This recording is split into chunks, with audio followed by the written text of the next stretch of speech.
A'udzubillahi minasyaitonirrajim. Bismillahirrahmanirrahim. Subhanaka la ilma lana illa ma 'allamtana innaka antal alimul hakim. Assalamualaikum warahmatullahi wabarakatuh.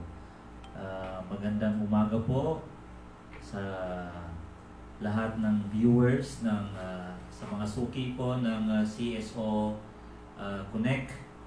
Ito po ay isang programa ng Committee on Information ng League of Bangsamoro Organizations, itong CSO Connect.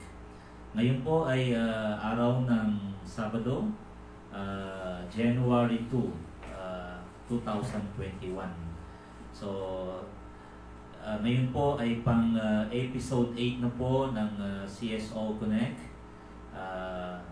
Sa pong programa ng Committee on Information and Social Media Affairs ng League of Bangsamoro Organization. Ngayon po ay pag-uusapan po natin yung isa po sa mga organizations or shall I say founding organization ng League of Bangsamoro Organization. Ito pong sinasabi natin na NABI or National Association for Bangsamoro Education Incorporated. NABI po. Hindi po NABI kasi po ang NABI ay messenger, no? Ito po ay NABI. National Association for Bangsamoro Education Incorporated. Malamang po sa mga makalipas na mga panahon, maaaring nabasa po natin sa mga online na media, nabasa po natin sa mga tarpaulin, o narinig po natin na ito kasama sa organization ng League of Bangsamoro Organization, itong NABI po. Malamang po yung iba po ay hindi po nila alam kung ano po itong NABI. So ngayon pong araw na to, episode po, ito po yung pag-uusapan natin, understanding NABI or pag-iintindi sa kung ano po itong organization na National Association for Bangsamoro Education or NABI. Unang-una po, ito po ay itinatag, officially created or launched noong March 9, 2014 doon po sa Camp Darapanan, Sultan Kudarat, Maguindanao. Doon po nagkaroon ng official launching itong NABI na po ito, no? Yung organization po ng NABI, National Association for Bangsamoro Education Incorporated, na kung saan po ang panauhing pandangal ay walang iba po, no less than the chairman of the Moro Islamic Liberation Front Central Committee, Chairman Al-Hajj Murad Ibrahim, or sa kasalukuyan po siya po ang Chief Minister ng Bangsamoro Autonomous Region in Muslim Mindanao, si Honorable Ahod Balawag Ibrahim, no? So nung nagkaroon po tayo ng launching ng NABI, siya po ang panauhing pandangal, no? Or guest of honor, na ito po ay dinaluhan ng iba't ibang mga schools at pati po yung ating partner organization or po yung Al-Kalam Institute ng Ateneo de Davao University, sa katawan po ni sa ngayon po siya ay member of the parliament, Mussolini Lidasan, Sinswat Lidasan ay kasama po doon sa pag-launch ng NABI noong March 9, 2014 sa Camp Darapanan, Sultan Kudarat, yung main headquarter po ng Moro Islamic Liberation Front. So, pero prior po nung launching na yon, ay nagkaroon na po ng mga pagtitipon yung mga leaders ng mga schools, no, or mga private madrasa. Nagkaroon po sila ng mga pagpupulong na ito pong pagpupulong po ay in-sponsor po ni former Undersecretary ng Bureau of Madrasa Education, si ngayon po ay MP Honorable Al-Satar. Siya po ang nag-sponsor ng meeting ng mga private madrasa owners at saka mga private school administrators doon po sa kanyang opisina sa DepEd po. In-sponsor po ni Yusek Satar yung meeting ng mga administrators na napagkasunduan po nila na yung organization na po ay itong organization na po to na NABI ay organize po nila, no? So and then later po nung March 9, 2014 ay nagkaroon po ng official launching sa may Camp Tarapanan. So bakit po natin ginawa or bakit po nagkaroon ng NABI, no?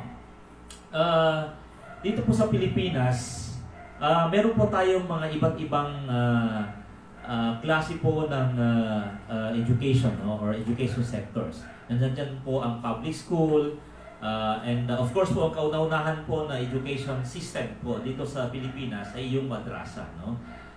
Bago pa po dumating yung mga mananakop, no?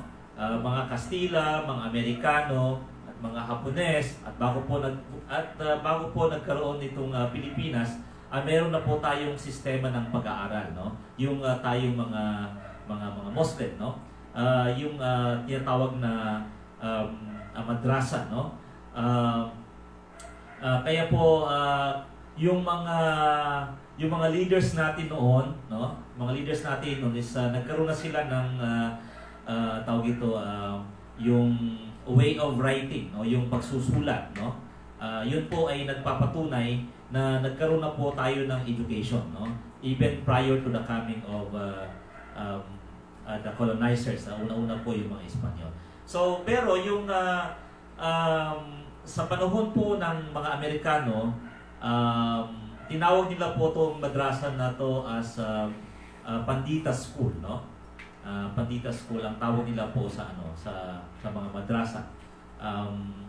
Tapos yung Pandita School na yun po ay nakafocus po yun sa pag-aaral ng Quran, ng Hadith, no, ng Arabic language. Kaya po nung mga panahon na yon, yung mga leaders natin is meron na silang ability, meron na silang competence sa tinatawag na Arabic writing, no.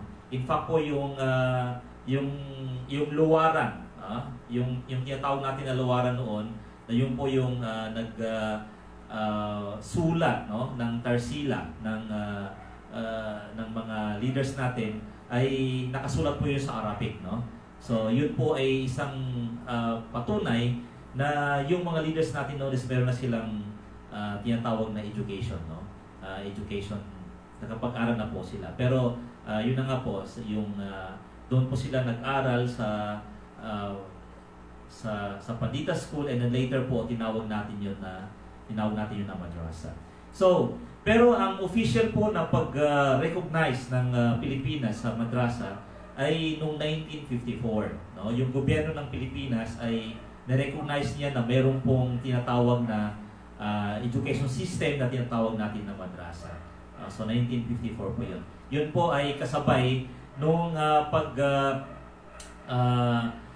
yung mga leaders natin, yung mga ulama natin ay nakapag-aral sila sa ibang bansa at umuwi sila dito sa Pilipinas at nagpatayo sila ng mga madrasa po, no?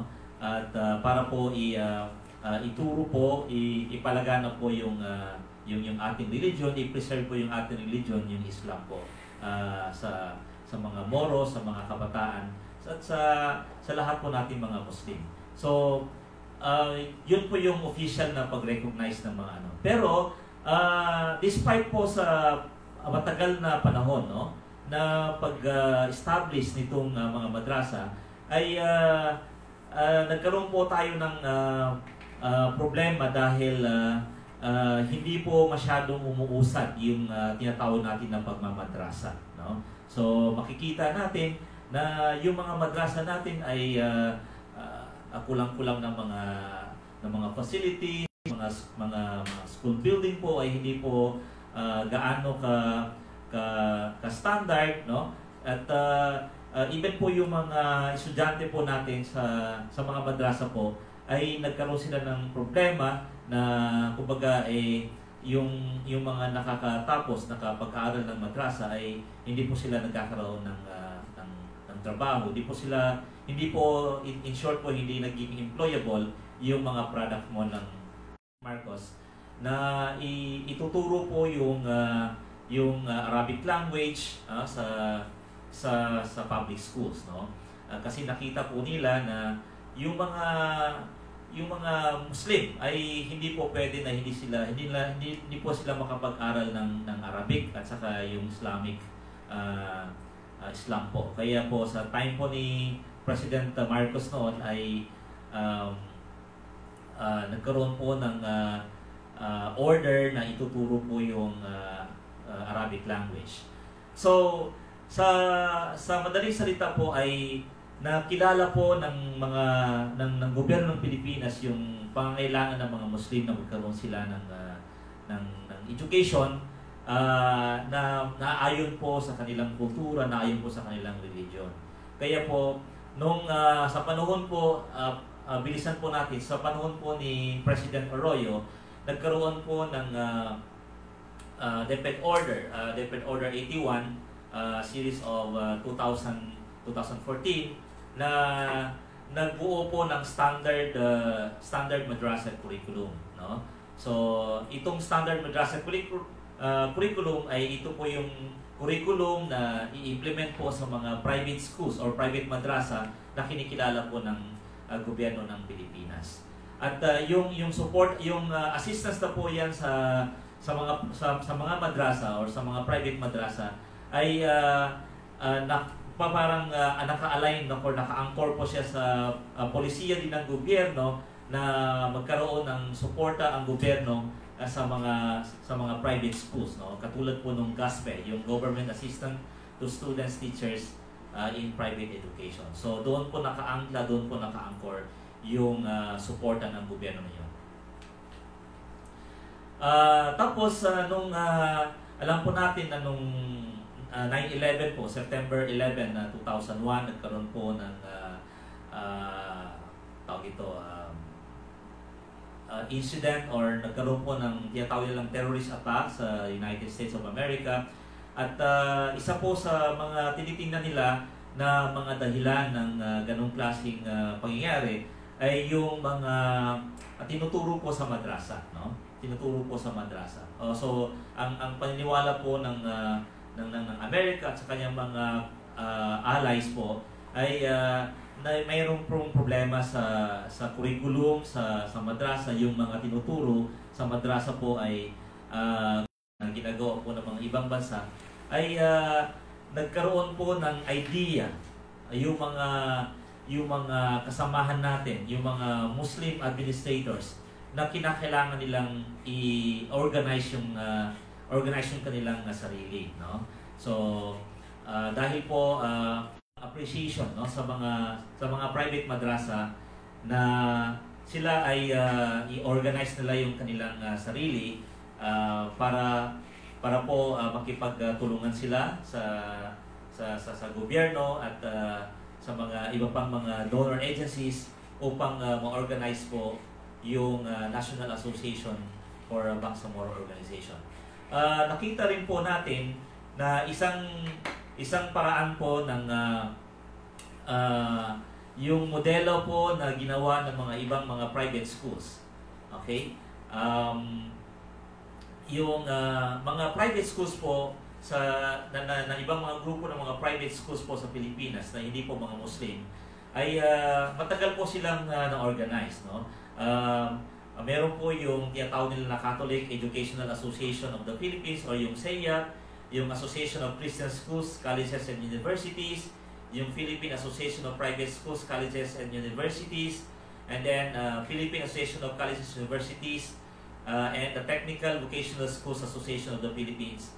Ito pong mga organizations na po na ito ay sila po yung sumusulong sa welfare sa kapakanan po ng mga private schools sa Pilipinas. Unfortunately po ay wala po tayong organization para sa mga Muslim schools. Wala po tayong organization para sa mga madrasa.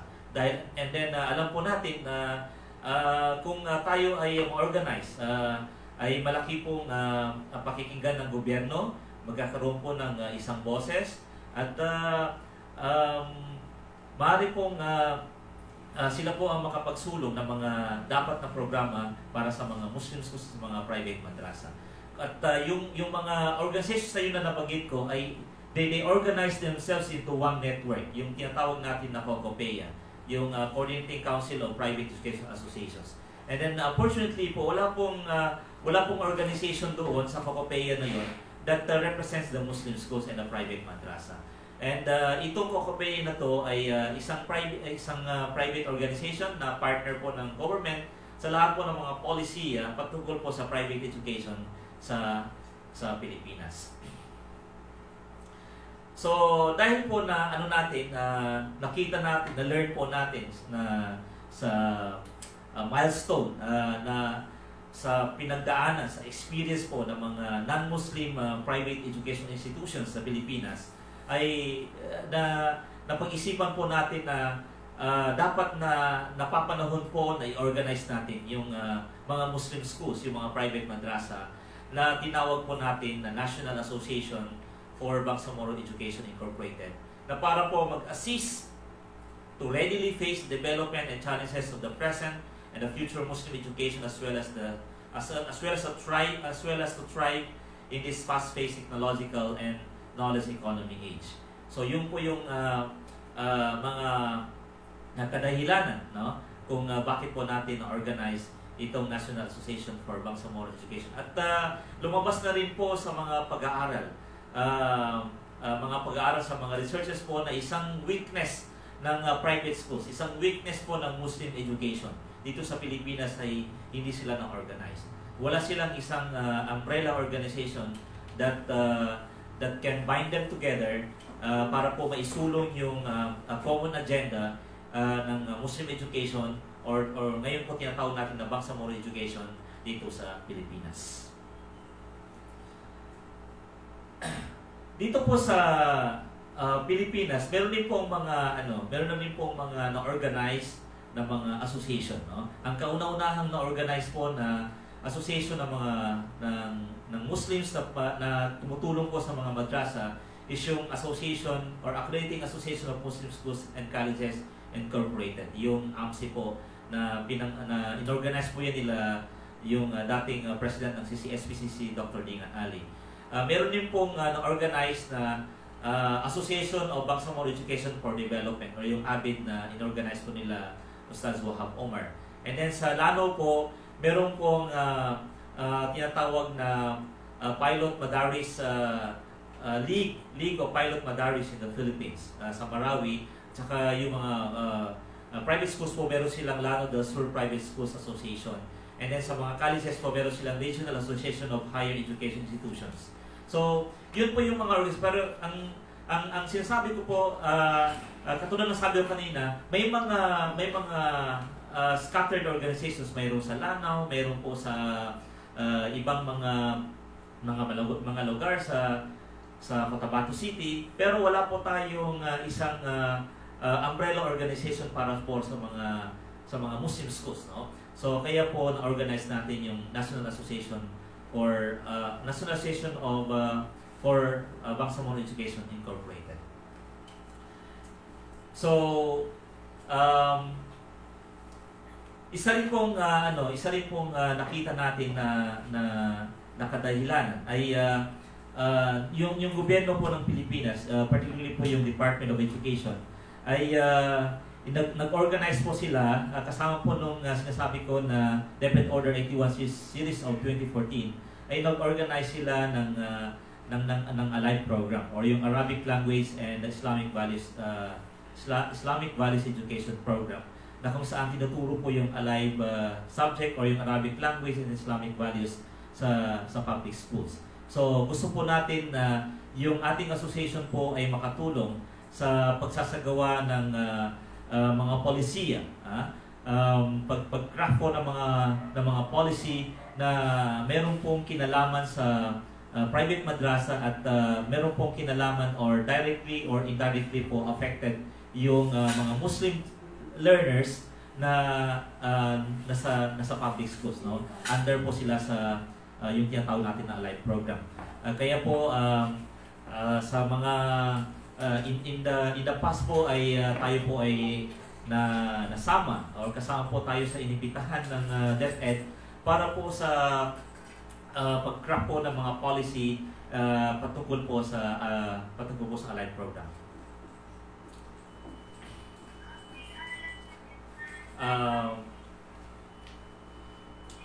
So ano po yung vision? Ano po yung vision ng Nabi, no? Or bago ko po tatalakay yung vision, gusto ko munang bagitin kung sino po yung mga founders or sino po yung mga tao na nag-organize, nagpatayo po ng Nabi. Una-una po is yung inyong lingkod, Omra Imam, kasalukuyan pong Vice President and School Director po ng Ibn Taymiyyah Foundation Academy sa Sultan Kudarat. Pangalawa po na founder nito is si Mr. Rolly Mapandi, Executive Assistant po ng Jamiatul Muslim Mindanao. Ang pangatlo po is si Professor Dr. Armia Ibrahim.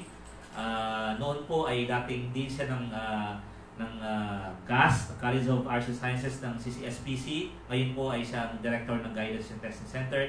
Pangapat po na founder nito ay si Sheikh Basir Hassan Hussein, yung President po ng Sharif Aulia Academy sa DOS Maguindanao.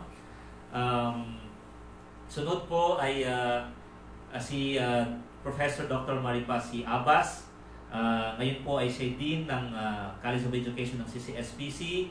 Pang-apat, next po si Alim Ansari A. Abdul Malik. Siya po yung President ng League of Pilot Madrasa sa Marawi City. Tapos next po is si Dr. Dinga C. Ali, Founder and President po ng Nurul Ilm Academy Foundation sa may Tikit, North Cotabato. And then si Mr. Ripainal S. Gampung, ang Registrar ng Ibn Sina Integrated School sa Marawi City. And then si Hussein M. Haji Omar, ang President po ng As-Salihin Integrated School sa Lanao del Sur. And then si Sheikh Khalid Edsmiro, President po ng ICR Academy of Mindanao sa Cotabato City. Si Sheikh Hisam S. Nando, President po ng Eastern Cotabato Islamic Institute sa Buluan, Maguindanao. And then si Engineer Kabil B. Norhisin, Nor Hassan, President po ng Al-Munawwar Islamic School sa Davao City. Tapos si Ustad Suhab T. X. Omar, President or Principal ng President ng Association for Bangsamoro Education for Development at saka siya pa yung Principal ng Darul Ulum Wal Hikmah sa Cotabato City. Si Professor or Yusek Azad Satar, Undersecretary ng Bureau of Madras Education ng dating DepEd-ARM. Ngayon po ay siya ay member ng Parliament. And then si Mr. Aga M. Khan, ang President po ng Regional Association of Higher Education Institution in Marawi City. So makita po natin na yung mga founders na po yun ng NABI ay binubuo po ng mga president, administrators po ng mga Muslim schools and Muslim private madrasa at saka president po ng mga local organizations ng mga Muslim schools and private madrasa. So ano po yung vision natin, no? Ano po yung hinahangad natin? Vision nitong NABI. So sinabi po ng mga founders na NABI is envisioned as the think tank and prime mover of Muslim education in the Philippines. Sila po yung think tank, sila po yung ang NABI po ang magsaserve as a think tank, kumbaga magsusulong ng mga polisiya, mga programa at patungkol po sa Muslim education sa Pilipinas. Ang mission po natin ay NABI aims to take the driver's seat role in developing holistic, relevant, responsive, competitive, and sustainable Bangsamoro education towards excellent private madaris and Muslim educational institutions in the Philippines. So ito rin, yun na nga po, siya pong mangunguna sa pagsusulong ng makabuo tayo ng isang holistic, relevant, responsive, competitive, sustainable Bangsamoro education towards excellent private madrasa and Muslim educational institutions in the Philippines. So ang pinakasakop po nito ay yung mga private madrasa at yung mga other Muslim education institutions sa Pilipinas. Ano po yung mga goals para po ma-achieve natin yung goal na yon, yung vision mission, ang mga goals po ng NABI ay una is dito po sa organizational development. Pangalawa is institutional empowerment. Pangatlo ay quality assurance. And pang-apat po ay strategic partnership. Dito po sa organizational development ay strengthening of the association to lead the development of Muslim private education in the Philippines. So, ang strategy po natin dyan ay para kasin yung ating association para maging lead organization sa pagsusulong ng development ng Muslim education, Muslim private education in the Philippines. Pangalawa po ay institutional empowerment, propelling and guiding NABI members to be self-reliant and self-sufficient in the management of quality educational programs and services. Patulungan po natin yung mga kasama natin, ng mga member schools na maging self-reliant sila at self-sufficient sa pagmamanage ng quality educational programs and services. Pangatlo po ay sa quality assurance, promoting and ensuring better offering of various programs, services and activities for the general welfare of NABI stakeholders, that is the institutions, organizations, and schools, administrators, managers, and teachers, as it is staff and students. No? So, gusto po natin, matulungan po natin yung mga member schools na mag-offer po sila ng quality na programa and services at mga activities po. And then, pang-apat po is strategic partnership, institutionalizing linkages with other concerned agencies and organizations for a unified and cohesive decision making and action in addressing the different issues and challenges of the Bangsamoro education. So, mapagtibay po natin yung ating membership, partnership po sa ibang mga agencies na para po magkaroon ng ma-address po natin yung mga iba't ibang mga issue na mga challenges po na kinakaharap ng mga Muslim education. Later po, ipapaliwanag ko po sa inyo kung paano po natin nakamit itong ilan sa mga goals po ng NABI. Ano po yung mga objectives natin? Una is to serve as a solid national organization and represent the unified voice of all private madaris, Muslim private schools, colleges, and universities, and Muslim education associations in the Philippines on issues and concerns affecting the private education sector, the Bangsamoro people, and the Muslim Ummah.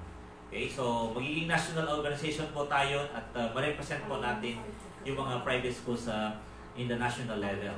So, ito po ay ginawa po natin ito dahil yung NABI po ay NABI was invited as an observer with an observer status coordinating council of private educational associations in the Philippines.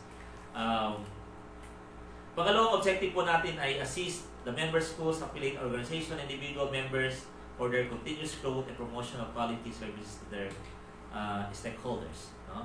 So, ma-assist po natin, matulungan po natin. So, may mga ginawa po tayo, mga programa, mga activities po na sinuportahan po natin yung mga schools, yung mga private madrasa po dito sa na sako po or member po ng NABI. Pangatlo po ay to seek recognition, authority, and support from the Department of Education, CHED, and TESDA, and other concerned agencies. So, yung NABI po ay nakilala po ito ng DepEd, Department of Education National, Central Office, na kumakatawan po sa mga private schools, no? Mga private madrasa po. May mga ginawa po tayo noon na dahil sa kinaharap na mga problema ng mga private schools ay yung NABI po ay kinausap ang National DepEd po para mabigyan ng solusyon yung mga programa po na kinaharap ng mga Muslim schools. And then, pang-apat ay to establish and maintain partnership and linkages with local, regional, national, international government organizations. So yun po yung ating partnership. Sa kasalukuyan po ay ito po ay nagpapatuloy. Meron po tayong mga linkages, continuous linkages. Katulad po ng ating partnership with Ateneo de Davao University para po sa isang programa po na tumutulong sa mga private madrasa. And then to serve as a lobby organization of private madrasa and Muslim private schools, no? Ang pinakalimbawa nito ay itong ginawa natin na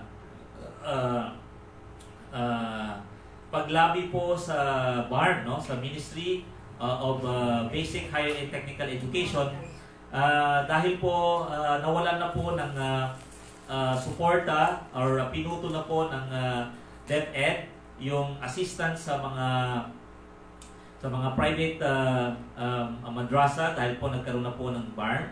So tayo po sa NABI ay kinausap po natin ng Office of the Chief Minister para po yung assistance, yung private financial assistance ng mga private madrasa po ay na putol na po ng National DepEd ay ipagpapatuloy po ng BARM or particularly po ang MBSTE. So yun po ay ginawa po ng NABI po yung paglalabi na yon. And then next po is to conduct and participate in interfaith dialogue and other programs promoting peace, harmony, and understanding amidst cultural adversities in the country. And then pang-apat po is lastly to solicit, accept, and receive donations and cash gifts and others intended for the use of the organization's plans and programs. So meron po tayong mga nakuha noon na mga assistance, mga donations po galing po sa ibang mga organization para po maitulong natin sa mga member schools. Ano po yung mga major programs ng NABI, no? Dahil alam po natin na gaya po ng sinabi ko kanina, ito po ay association ng mga Muslim schools, mga private schools, mga private madrasa para po palakasin po yung madrasa natin dito sa Pilipinas at saka yung Muslim private education sector. So una po is yung educational policy reform, formulation and advocacy. So yun, kasama po tayo sa mga polisiya na ginagawa po ng mga polisiya both sa national at sa local na mayroon pong kinalaman sa Muslim education. Ang halimbawa po nito ay itong latest po na education policy or DepEd order, yung omnibus policy on Muslim education po. Tayo po ay kasama po doon sa inibita ng DepEd po para po sa drafting and review ng policy on madrasa education. Pangalawa po ay sa ngayon po ay mayroon pong ongoing na ginagawa na bill. If I'm not mistaken po si Senator Gatchalian, meron po siyang ginagawang bill pertaining po sa strengthening ng Muslim education or private strengthening of madrasa in the Philippines. So meron po siyang pending na bill at tayo po as President ng NABI po ay nakatanggap po ng isang official na invitation, official po na letter para po magbigay ng comment po doon sa draft na bill ni Senator Gatchalian. And then quality leadership and management advocacy, networking and linkaging, capacity building, institutional support to student development, assessment and scholarship. Ang halimbawa po nitong scholarship na sinasabi natin dito ay nagkaroon po yung scholarship po na in-offer ng Ateneo de Davao University, yung kanilang Islamic Studies. Tayo po ang naging partner ng Ateneo para po sa pag-recruit po ng mga estudyante na mag-aral po ng Islamic Studies, major in political economy sa Ateneo de Davao University. human resource development for school administrators. So, yun po, maraming mga training po tayo na ginawa para sa mga administrators as teachers, curriculum and instructional development, institutional support to physical plan development, school monitoring and evaluation and accreditation support. Ito po ay, ang halimbawa po nito ay yung regular po na ginagawa ng DepEd sa mga Muslims, sa mga private madrasa on monitoring and evaluation of the for the financial assistance ay kinakapacitate po natin or tinutulungan po natin yung mga private madrasa para po sila ay makapasa po at magawa nila ng mabuti yung mga requirements po para sa validation ng DepEd National. And then pangalawa po ay sa mga private schools, meron pong yung mga private schools po na recipient po ng ESC, yung Education Service Contracting ng DepEd, ay at one time po ay tayo po ay tinap po ng national, yung PEAC, yung Private Education Assistance Committee at saka PAPE para po matulungan yung mga Muslim private schools, particularly sa Marawi City na nahihirapan po sila na ma-qualify or ma-continue yung kanilang subsidy sa government. So tayo po ay inibita or i-task po tayo ng PEAC para po matulungan yung mga private schools na yun. And then lastly po is yung intercultural understanding. Mga major activities po na ginagawa natin, although ito po hindi pa natin po nagagawa, pero nasa mga line of activities po na ginagawa natin or gagawin natin is yung publication ng Bangsamoro Educators Digest and Nabi official website, and then yung National Bangsamoro Education Congress. Nagkaroon po tayo nito noong 2015, no? Nagkaroon po tayo ng Bangsamoro Education Congress, yung mga seminar workshop, yung summer training, mga conference for student leaders, development of instructional materials, curriculum review, institutional support, and a screening of students, teachers, and administrators for scholarship programs. Gusto po rin natin gagawin yung magkaroon po ng achievement test, particularly po sa ISAL, and then magkaroon po tayo ng sports and cultural meet, and then regional search for outstanding Bangsamoro educators. Ito po ay nagawa na po ito pero in partnership po dito sa ating Madaris volunteer program. Participation in interfaith dialogue, school visitation, and then facilitation of school documents for DepEd assistance, gospel program, and tech book program, and application for infrastructure development. Ano na po yung mga accomplishment na ginawa po ng NABI? Una-una po ay nagkaroon po tayo ng facilitation at saka negotiation ng release of the DepEd financial assistance for private madaris for the school year 2013-2014 and 2014-2015. Kung maalaala po natin yung mga meron pong mga nakikinig na mga private madrasa, meron pong yung early part po ng time ni former President Aquino, si Pinoy po ay nagkaroon po ng problema yung mga private madrasa na sa release po ng kanilang financial assistance for 2 years. So, yun po ay na-negotiate po ng NABI. Pumunta po tayo sa DepEd National, nakipag-usap mismo, no less than po si Secretary, former DepEd Secretary Luis Tru at yung kanyang mga undersecretary para po mag-facilitate ng mabilis yung release ng financial assistance ng mga private madrasa.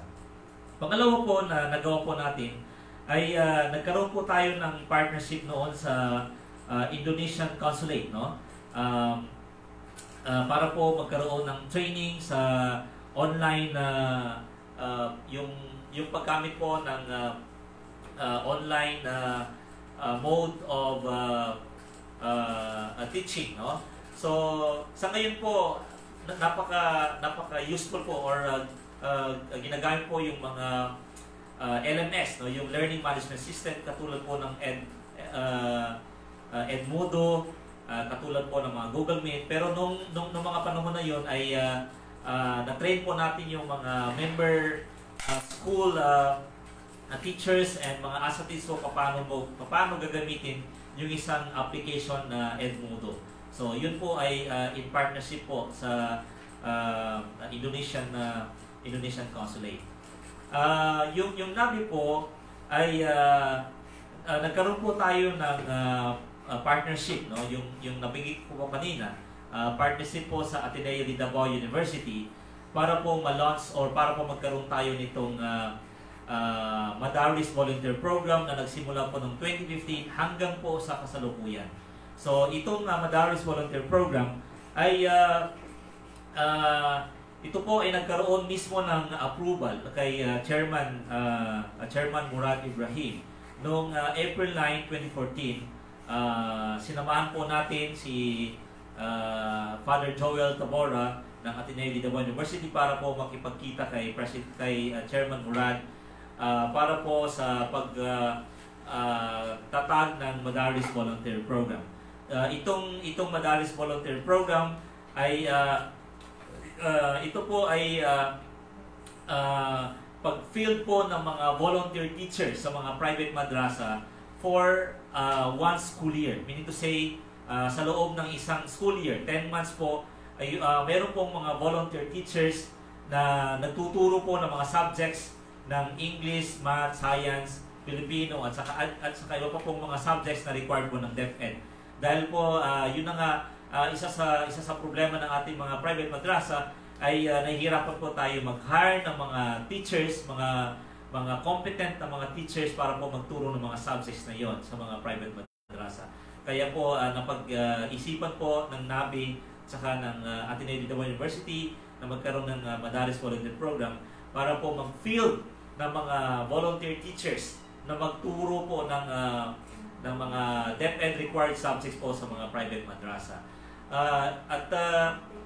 Ang other components po ng Madaris Volunteer Program ay yung capacity building program. So tinitrain po natin yung mga teachers ng mga private madrasa po na recipient ng MVP sa pedagogy, tinuturuan sila sa classroom management o sa lahat po ng mga training na patungkol po sa paano ma-deliver yung quality instruction. Kasama na rin po yung training sa mga administrators, no? So nagkaroon sila ng training sa strategic planning, sa school management, sa financial management. So tinuruan po yung mga private madrasa administrators na yon para po sa para po napalakas po yung pamumuno at pagpapalakad po ng mga private madrasa. Ang iba pa pong nagawa ng NABI ay yun na nga sinabi ko kanina na facilitate po natin yung scholarship program na nag-aaral po ng Islamic Studies major in Political Economy sa Ateneo de Davao University. So may mga graduates na po, may mga Bangsamoro po nag-graduates nitong Islamic Studies major in Political Economy. I think nasa mga nagkatatlong batch na po sila mga tatlong batches na po yung nakatapos po ng Islamic Studies major in Political Economy sa Ateneo de Davao University. At yun po ay kasama po sa naging partnership po ng NABI at saka Ateneo de Davao University. And then of course yung NABI po ay nakasama po dito sa League of Bangsamoro Organizations, no? Kasama po tayo sa founding members. Yung NABI po ay kasama sa founding members ng League of Bangsamoro Organizations. At during the BOL campaign po ay talagang na-mobilize natin yung mga private schools, yung mga teachers, yung mga students para mag-share ng kanilang contribution para sa campaign ng BOL at para po may panalo yung BOL, particularly po dito sa Cotabato City. So, yun po yung mga dapat nating mga information po na may bigay natin or dapat po na malaman natin patungkol po sa National Association for Bangsamoro Education. So, ang oras po natin ngayon ay ang time check po is 11:49, 11:18. 11:18? Tama ba ba? Yes, sir. So, parang di ko naramdaman yung oras natin, no? Almost an hour na po tayo. So, yun po mga kaibigan, pero gusto ko pong pasalamatan or gusto ko pong batiin ang mga viewers po natin sa online.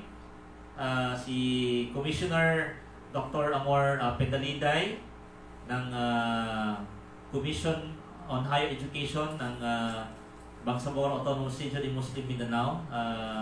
Supran po Commissioner Amor sa iyong participation, and of course ang aking yung aking partner si Professor Dr. Maripaz Abbas. Siyempre very supportive yan at siyempre isa siya sa founding member ng NABI. Nandyan din po si Mr. Burhan Ahmad, no? Burhan Ahmad, and then nandyan din po si Abu Norhan Alilaya, si Kahar Ulama Jr. ng MYB. So, kung meron po kayong mga katanungan, kung meron po kayong gustong itanong po sa atin patungkol po sa ating discussion on understanding NABI, ay open na po yung ating line, no? Open na po yung ating line. Meron po tayong mga staff dito na nag-facilitate para po mabasa yung mga comments ninyo or para po ma-accept kung gusto nyo pong meron bang ano dyan, press? Meron ba silang way na makapag-participate? Makasalita sila? Wala. Pwede, via Zoom. Via Zoom, no? So, live din po tayo via Zoom. So, kung gusto nyo pong magsalita po, ay pwede po tayo makaparticipate po dito sa ating programa on understanding NABI. May mga comments ba dyan, press, na pwede nating mabasa? Okay? So, gaya ng sabi ko kanina, okay, may mga ano po, may mga challenges po. Maaaring nakalimutan ko po banggitin kanina, may mga challenges po tayo dito sa NABI, no? Una-una pong challenge natin dito ay yun pong talagang active na participation po ng ating mga kasamahan. Alam niyo po sa organization yan na po isang malaking problema. Tayo po ay magaling sa pag-organize, no? Sa simula po ay tayo po ay agresibo, tayo po ay supportive, no? Pero sa kalaunan po ay minsan po ay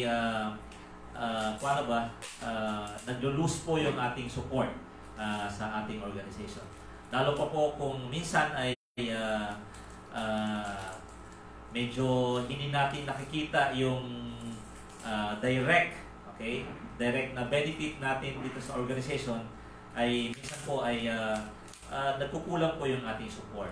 Pero tayo po ay hindi po sumusuko, no? Dahil alam po natin na walang substitute yung pag-organize natin sa ating mga sa ating mga schools, no? At ito po ay napatunayan natin. Napatunayan po natin sa maraming beses na kapag mayroon pong malaking challenges na kinakaharap ang mga private madrasa, ay dito po natin nagagamit, no? Dito po natin nakikita yung kahalagahan ng organization. Katulad ng sinabi ko po kanina, nung may tatag po itong BARM na saka yung Ministry of Basic Higher and Technical Education, ay nagsulat po ang DepEd National na effective school year 2020-2021 ay wala na pong support, wala na pong financial assistance ang DepEd National sa mga private madrasa na sakop po ng BARM. Nagpalabas po sila ng memorandum order na yung financial assistance ay para lamang sa mga private madrasa outside BARM.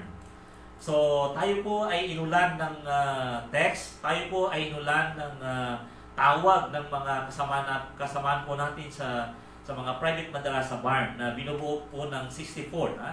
Matakin nyo po, 64 private madrasa in the entire BARM.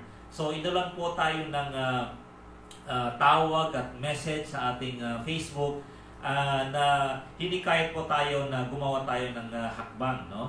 Para po nang sa ganun po ay may pagpatuloy pa rin. Dahil alam po natin na yung isa po sa challenge ng mga private madrasa ay yung kanilang sustainability, yung kanilang self-sufficiency.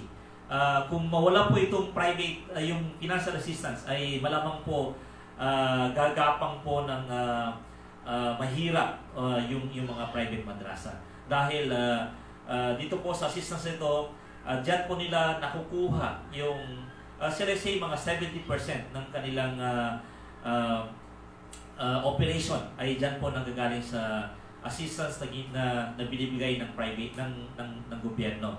So, nung nagpalabas po ng memorandum ang DepEd na wala na pong assistance matatanggap ang mga private madrasa BARM, tayo po ay kumilos, no? Nagsulat po tayo, gumawa po tayo ng position paper, pinangunahan po natin yung pagsulat ng request or position na pinarating po natin mismo sa office ng ating Chief Minister ni Minister Iqbal para po yung BARM po ay i-assume ng BARM yung assistance na nawala po sa mga private madrasa.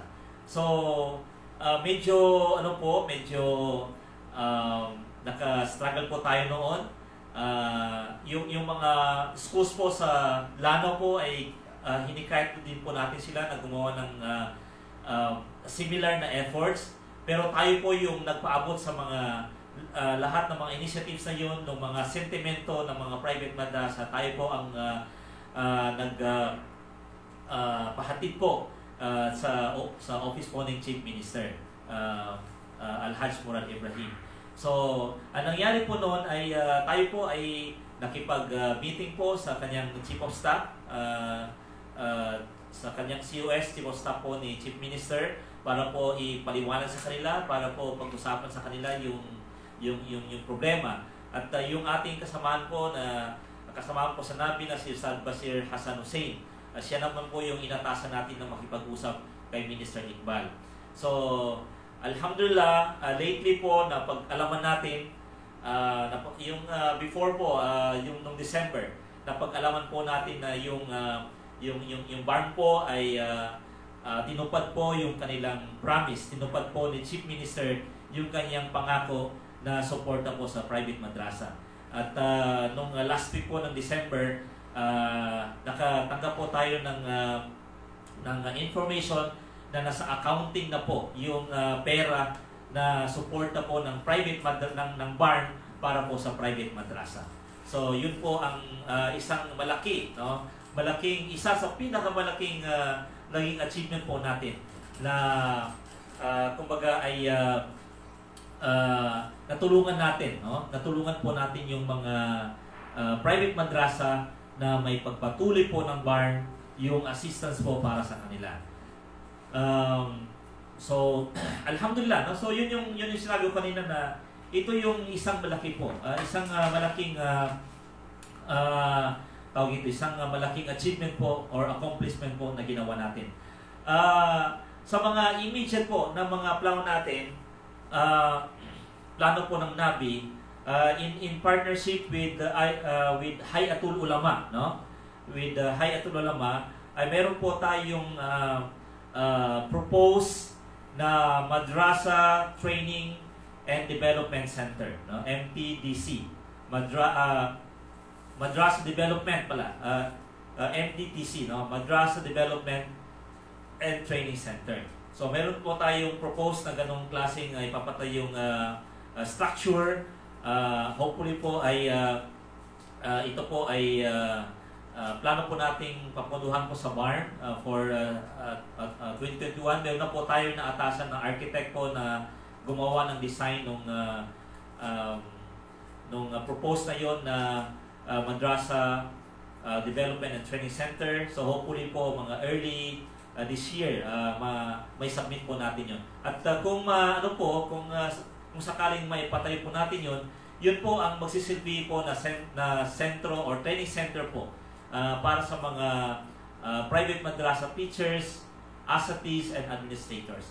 At dahil po kasama po natin dyan, kasama po natin dito ang Hayatul Ulama, yung mga training po ng Hayatul Ulama sa mga imam, sa mga preachers, no, sa mga ibang mga kasama nila, ay doon na rin po natin na makikater. So, yun po ang mga inshallah po na mga naka-on deck po, naka-pipeline po na mga gagawin po ng Nabi, simula po sa itong taon na ito sa 2021.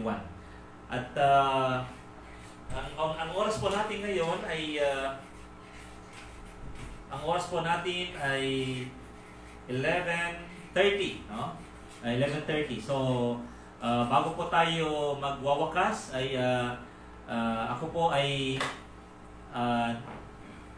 iniimbita po natin. We are inviting other schools, no? Other Muslim schools, other Muslim private schools, and the private madrasa po dito po sa barn and even outside barn po na tayo po ay mag-member dito po sa National Association for Bangsamoro Education Incorporated. So basta po ikaw ay isang registered na private school, meron ka pong PTO or permit to operate or government recognition ng DepEd, ay kayo po ay welcome po na sumali po dito sa Nabi, no? So kung mas marami po tayo, ngayon po ay umaabot na po sa more than 50 yung member schools ng Nabi sa entire barn and even outside, no? So meron po tayong mga member schools sa Metro Manila, meron tayong member school din po dito sa Davao, no? And then of course po ang karamihan po sa mga member natin ay dito po sa barn. Yung dating ARM, and then yung 5 provinces, and then City of Marawi City and Cotabato City. Tapos dito po sa North Cotabato, meron din po tayo yung school po ni Dr. Ninat Ali. So inulit ko po na para po kasama po tayo dito sa pagsusulong ng quality Muslim education, quality madrasa education. Tulungan niyo po kami na sumama,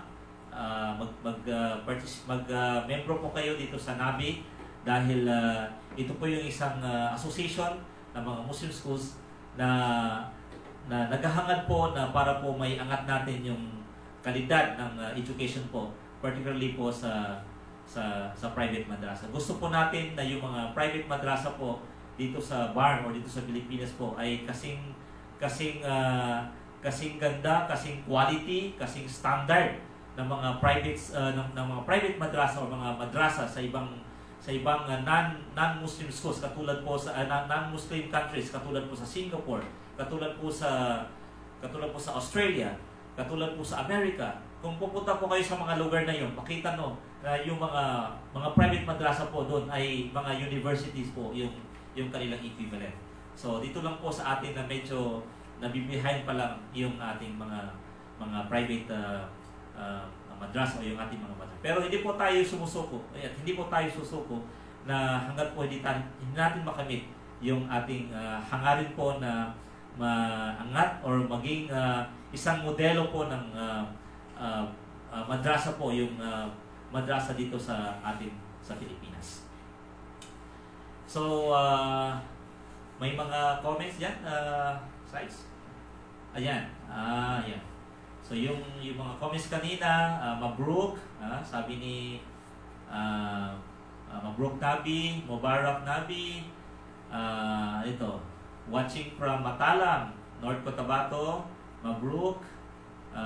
So yun po yung mga ibang mga comments po na na-receive natin. Anyway, yung mga hindi po naka-tune in, ito po ay i-upload po sa YouTube channel ng LBO. And then inshallah po pag yung mga comments, yung mga katanungan po, pwede po natin masagot po inshallah doon sa inyong comments pag ito po ay na-upload natin sa YouTube channel ng LBO. So ako po ay nagpapasalamat sa LBO, nagpapasalamat po ako sa Committee on Information, papasalamat po tayo sa leadership ng LBO, si Brother Hasim Matikayan, sa pagkakataon na ito na naibahagi po sa atin ito pong ginawang CSO Connect, na ito po yung alam natin ngayon na isang programa, online program or virtual na program that will connect all the CSOs, no? Particularly dito sa BAR. Dahil alam po natin na isang dapat na mangyari dito sa mga CSO ay dapat magkakatulungan sila. So hindi tayo dapat nagkakamunang kumbaga kung mayroong competition na magagawa, dapat po yun ay isang healthy or constructive na competition. So again, maraming salamat po sa leadership ng LBO dito sa ating programa sa Connect Moro, Connect Moro CSO. Nagpapasalamat din ako sa ating staff dito sa LBO, si Miss Saida Pipikan at saka si Miss Bay Marifa Jana Abbas Mastura sa pag-facilitate po ng ating studio para po magawa natin itong pang 8 episode Understanding Nabi. So ito po yung inyong lingkod, si Ombra A. Imam, President po ng National Association for Bangsamoro Education Incorporated. Maraming salamat po sa mga ating viewers. Maraming salamat po sa inyong suporta.